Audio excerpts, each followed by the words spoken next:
Allah is calling you.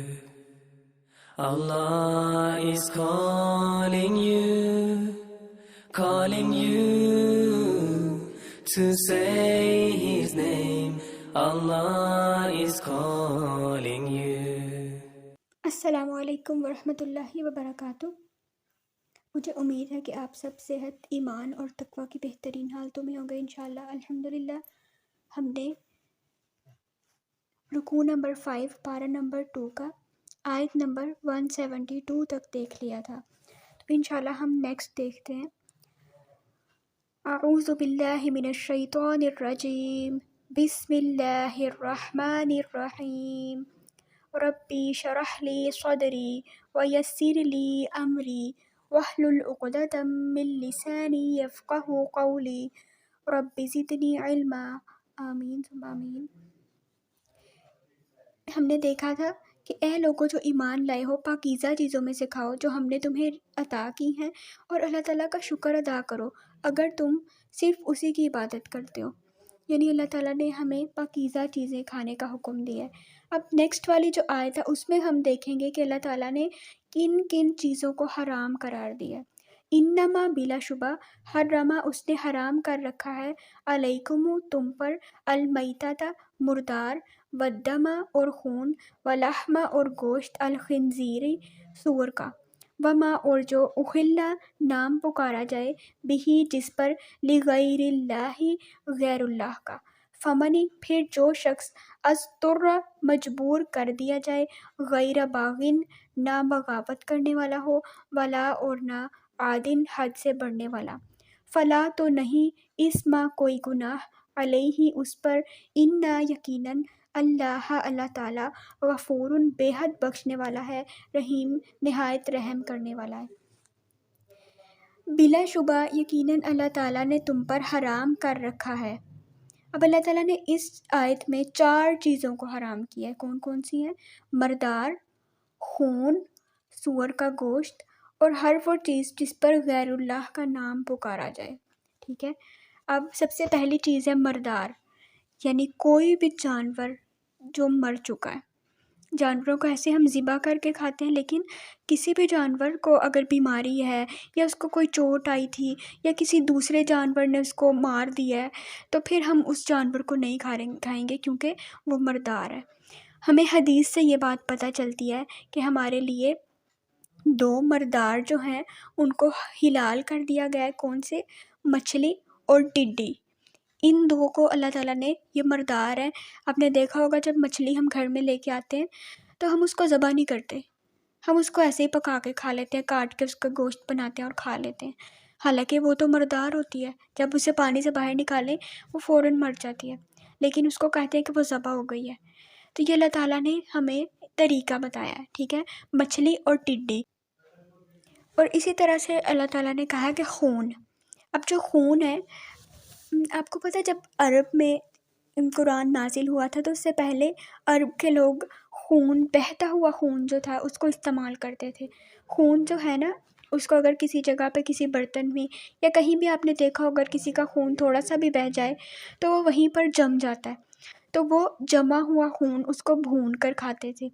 اور ویسے بھی جو جمع ہوا خون ہے اس کو بھی کھانے میں بھی استعمال کرتے تھے، بہتا ہوا خون بھی وہ پیتے تھے۔ تو اللہ تعالیٰ نے بہتے ہوئے خون کو حرام کیا۔ ہاں، اگر گوشت بنائے اور اس کے اندر جو تھوڑا تھوڑا باقی رہ جاتا ہے وہ والا خون حلال ہے۔ جیسے آپ دیکھیں، اگر ہم بکرے کا گوشت لائیں یا جو دوسرے جانور ہیں بڑے، اونٹ کا یا بیل کا یا گائے کا، اور ان کے گوشت میں ایسا ہوتا ہے جتنا مرضی ہم ان کو دھو لیں اس میں کہیں کہیں تو ہے تھوڑا تھوڑا سا ڈراپ اورنج سا پانی نکلتا ہے، یعنی پانی ان کا بالکل کلیئر نہیں ہو جاتا، وہ بالکل صاف نہیں ہو جاتا۔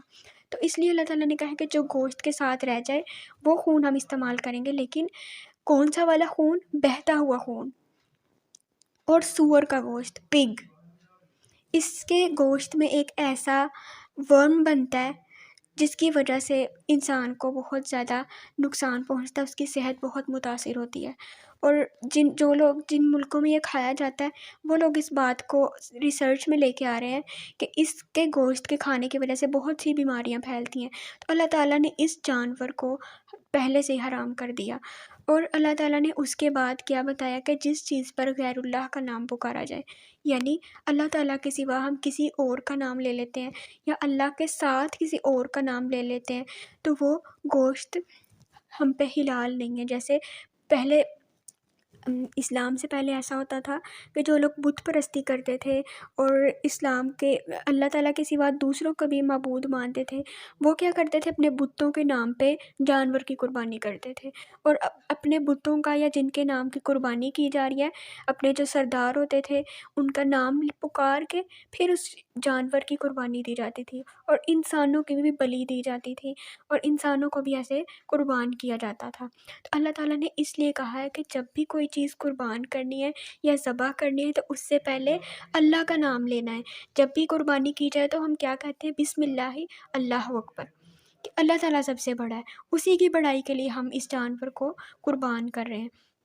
اب کوئی بھی شخص ایسی بات کہے کسی مخصوص دن کو، جب ہم یہ کہہ دیتے ہیں کہ ہم آج کے دن کے لیے یہ کھانا بنا رہے ہیں، تو اس دن کی بڑائی، اس دن کی عظمت آ جاتی ہے.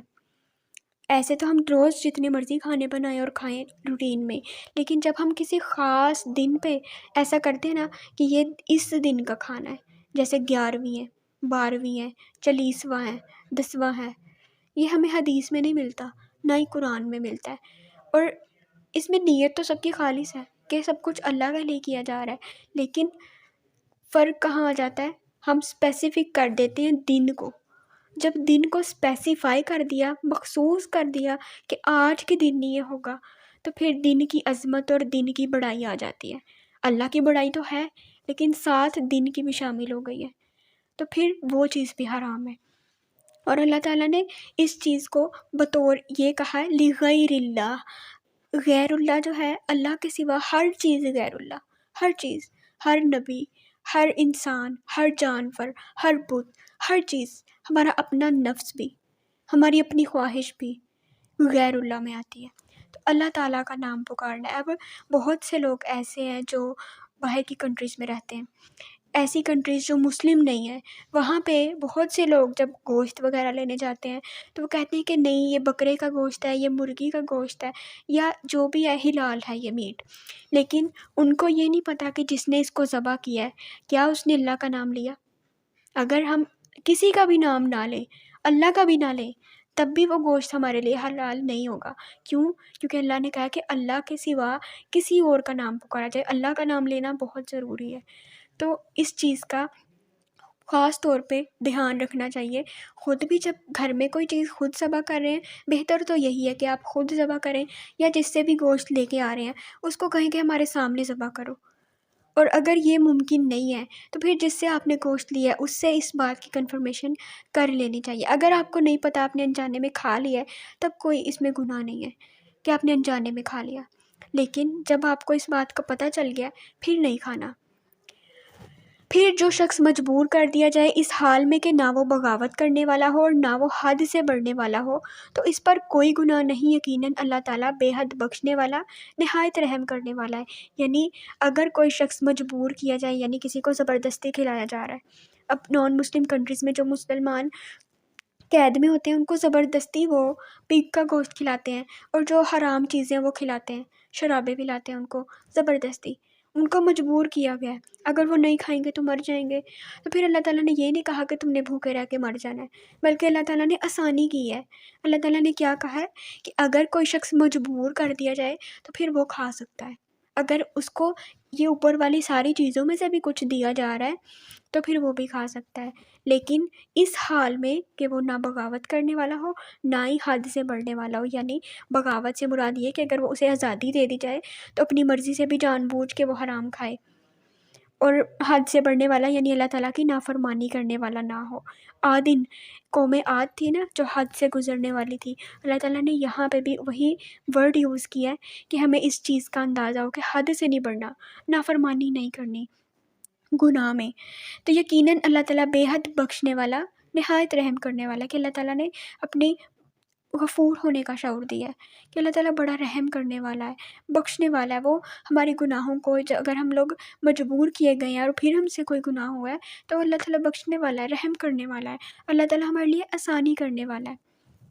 انا یقیناً الذین وہ لوگ جو یکتمون وہ چھپاتے ہیں ما اس کو جو انزلہ نازل کیا ہے اللہ تعالیٰ نے من الکتابی اپنی کتاب میں سے، ویشترون اور وہ خریدتے ہیں بھی بدلے اس کے، ثمناً قلیلاً تھوڑی قیمت، اولئک یہی لوگ ہیں ما نہیں یاکلون وہ کھاتے فی بطونہم اپنے پیٹوں میں الا سوائے الناری آگ کے، ولا اور نہیں یکلمہم بات کرے گا ان سے اللہ تعالیٰ یوم القیامتی قیامت کے دن، ولا اور نہ یزکیہم وہ پاک کرے گا انہیں، ولہم اور ان کے لیے عذاب عذاب ہوگا علیم دردناک۔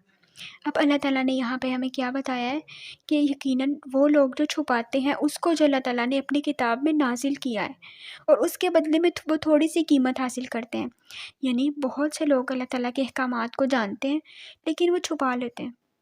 بہت سے لوگ حرام جو اللہ تعالیٰ نے کیا اس کو حلال کر کے بتا دیتے ہیں، اور بہت سے لوگ جو ہیں وہ اس سے تھوڑی سی قیمت وصول کرتے ہیں، اور صرف تھوڑی سی قیمت وصول کرنے کے لیے وہ اللہ تعالیٰ کے احکامات کو چھپا لیتے ہیں۔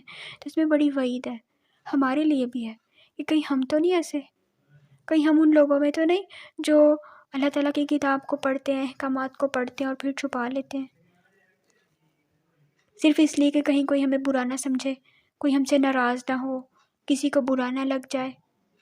یہ لوگ اپنے پیٹوں میں آگ کے سوا کچھ بھی نہیں کھا رہے، اور قیامت کے دن اللہ تعالیٰ نہ ان سے بات کرے گا اور نہ ہی انہیں پاک کرے گا، اور ان کے لیے دردناک عذاب ہے۔ اللہ تعالیٰ نے کتنی سخت وعید بتائی ہے کہ جو بھی ایک تھوڑی سی قیمت اس کے لیے وصول کر رہے ہیں، قیمت اماؤنٹ میں بھی ہو سکتی ہے، قیمت تعریف میں بھی ہو سکتی ہے، اور قیمت کسی بھی طرح سے ہو سکتی ہے۔ جب ہم اللہ کی آیات کو چھپا رہے ہیں اور جس وجہ سے چھپا رہے ہیں اس کے بدلے میں ہمیں جو بھی مل رہا ہے وہ قیمت ہی ہے اس کی، اور وہ بہت تھوڑی قیمت ہے، اور ہم نے اس تھوڑی سی قیمت کو حاصل کرنے کے لیے اللہ کے کلام کو چھپا لیا، تو اللہ تعالیٰ نے اس کی وعید بتائی ہے کہ یہ لوگ اپنے پیٹوں میں آگ بھر رہے ہیں، اور قیامت کے دن اللہ تعالیٰ ان سے بات نہیں کرے گا۔ استغفر اللہ، اللہ تعالیٰ ہمیں ان لوگوں میں کبھی شامل نہ کرنا، اور نہ ہی انہیں پاک کرے گا، ان کے لیے دردناک عذاب ہے، یعنی وہ گندے ہی رہیں گے، ان کے گناہ ان سے دور نہیں کیے جائیں گے۔ اولئک یہی لوگ ہیں الذین وہ اشتروا جنہوں نے خریدا الضلالۃ گمراہی کو بالہدی بدلے ہدایت کے، والعذاب اور عذاب کو بالمغفرت بدلے بخشش کے، فما اصبرہم سو کس قدر صبر کرنے والے ہیں علی اوپر الناری آگ کے، یعنی یہی لوگ ہیں جنہوں نے ہدایت کے بدلے میں گمراہی کو اور بخشش کے بدلے میں عذاب کو خرید لیا، یعنی انہوں نے ایک طرح سے تجارت ہی کی ہے نا، کہ تھوڑی سی قیمت وصول کی اور اللہ تعالیٰ کی آیات کو چھپا لیا، تو انہوں نے ہدایت کے بدلے میں گمراہی خرید لی، بخشش کے بدلے میں اللہ تعالیٰ کے عذاب کو خرید لیا ہے، اور وہ اللہ تعالیٰ نے یہاں پہ بتایا کہ سو کس قدر صبر کرنے والے ہیں وہ آگ پر۔ استغفر اللہ، آگ پہ کون صبر کر سکتا ہے؟ کیا ہم کر سکتے ہیں اللہ کی آگ پہ صبر؟ اللہم اجرنا من النار، اللہ تعالیٰ ہم سب کو دوزخ کی آگ سے بچا لے اور ایسے اعمال سے بھی بچا لے، آمین۔ ذالک یہ بھی انا اس لیے کہ یقیناً اللہ تعالیٰ نے نزل نازل فرمایا ہے الکتاب کتاب کو بالحق کے ساتھ حق کے، وَإِنَّ اور بلا شبہ الذین وہ لوگ جو اختلفوا جنہوں نے اختلاف کیا فی الکتاب بھی کتاب میں، لفی شقاق بعید البتہ مخالفت میں ہے بہت دور کی۔ یہ اس وجہ سے ہے کہ اللہ تعالیٰ نے اس کتاب کو یقیناً حق کے ساتھ نازل فرمایا ہے، یعنی وہ اللہ تعالیٰ کے کلام کو کیوں چھپا لیتے ہیں، کیوں اللہ تعالیٰ کے احکامات سب کو نہیں بتاتے؟ کیونکہ وہ جانتے ہیں کہ اللہ کا کلام حق ہے، اللہ نے کتاب کو حق کے ساتھ نازل کیا ہے، اور وہ لوگ جنہوں نے اس کتاب میں اختلاف کیا بلا شبہ وہ بہت دور کی مخالفت میں ہیں، یعنی اللہ تعالیٰ کے احکامات کو جاننے کے بعد، یہ بھی ماننے کے بعد وہ حق ہے، وہ پھر بھی اللہ تعالیٰ کی کتاب میں اختلاف کرتے ہیں۔ کون لوگ کرتے ہیں اختلاف؟ یہودی، عیسائی، وہ اللہ تعالیٰ کی باتوں کو نہیں مانتے، ان کو پتہ ہے کہ یہ حق ہے، ان کو پتہ ہے کہ نبی صلی اللہ علیہ وآلہ وسلم اللہ تعالیٰ کے سچے نبی ہیں، آخری نبی ہیں، لیکن وہ نہیں مانتے، وہ کہتے ہیں سمینا واسینا، ہم نے سنا، ہم نے نافرمانی کی، اور وہ بلا شبہ بہت دور کی مخالفت میں ہے، یعنی ان کی جو مخالفت ہے ان کو بہت دور پھینک دے گی اللہ تعالیٰ سے۔ تو اللہ تعالیٰ کی جو کتاب ہے حق ہے، اللہ تعالیٰ نے حق کے ساتھ نازل فرمایا ہے۔ الحمدللہ ہمارا 5 والا رکوع کمپلیٹ ہو گیا۔ اللہ تعالیٰ ہمیں توفیق دے کہ ہم اس پہ عمل کر سکیں اور اس کو آگے پہنچا سکیں، آمین ثم آمین۔ اللہ تعالیٰ ہمیں اس کتاب کا سچا فہم نصیب فرمایا، آمین۔ دعا پڑھ لیتے ہیں۔ سبحانک اللہم و بحمدک نشہد ان لا الہ الا انت نستغفرک۔ calling you. Allah is calling you to say His name. Allah is calling you.